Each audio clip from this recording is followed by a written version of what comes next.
போர்க்காலத்தில் இலங்கையில் இடம்பெற்ற சட்டவிரோத செயற்பாடுகள், மனித உரிமை மீறல்கள், சர்வதேச சட்டங்களை மீறியமை சம்பந்தமான சாட்சியங்களை சேகரிப்பதற்கான ஐநா மனித உரிமைகள் பேரவையின் பொறிமுறையை நிராகரிப்பதாக இலங்கை அரசாங்கம் அறிவித்துள்ளது என முன்னாள் நாடாளுமன்ற உறுப்பினர் எம். ஏ. சுமந்திரன் தெரிவித்துள்ளார்.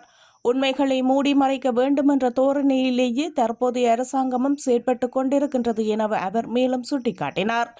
நேற்றைய தினம் ஊடகங்களுக்கு கருத்து வெளியிடும் போதே அவர் இதனை குறிப்பிட்டுள்ளார்.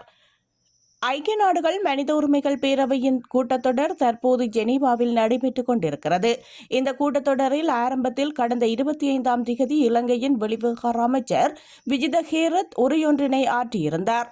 அதைத் தொடர்ந்து ஜெனீவாவுக்கான இலங்கை பிரதிநிதி இலங்கையினுடைய நிலைப்பாடு தொடர்பில் ஒரு அறிக்கையை வெளியிட்டுள்ளார். இந்த ஆண்டு உரைகளையும் பார்க்கும்போது ஐக்கிய நாடுகள் மனித உரிமைகள் பேரவை 2012ஆம் ஆண்டிலிருந்து பொறுப்புக்கூறலையும் நல்லிணக்கத்தையும் ஏற்படுத்துவதற்கு எடுத்திருக்கின்ற முயற்சிகளுக்கு தடை செய்கின்ற வண்ணமாக கூற்றுக்கள் வெளிவருகின்றன. புதிய அரசாங்கம் நல்லிணக்கம் சம்பந்தமாக விடயங்களை வெளிவிவகார அமைச்சர் தெரிவித்துள்ளார். அந்த வகையில் அவர் குறிப்பிட்ட 3 நிறுவனங்களான காணாமல் ஆக்கப்பட்டோருக்கான அலுவலகம், இழப்பீடுகளுக்கான அலுவலகம், தேசிய ஒற்றுமைப்பாட்டுக்காக உருவாக்கப்பட்ட அலுவலகம் ஆகியவற்றை பலப்படுத்துவதற்கான பொறிமுறையை ஏற்படுத்துவதன் மூலம் இந்த நீண்டகால பிரச்சினைக்கு தீர்வு கிடைக்கும் என குறிப்பிட்டிருக்கின்றார்.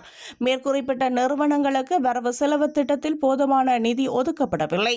பயங்கரவாத தடை சட்டத்தை முற்றுமுழுதாக நீக்கப்படும் என்று குறிப்பிட்ட இந்த அரசாங்கம் அதற்கு பதிலாக வேறொரு சட்டத்தை இயற்றுகின்றோம் என்றும் சொல்கிறார்கள் என சுமந்திரன் தெரிவித்தார்.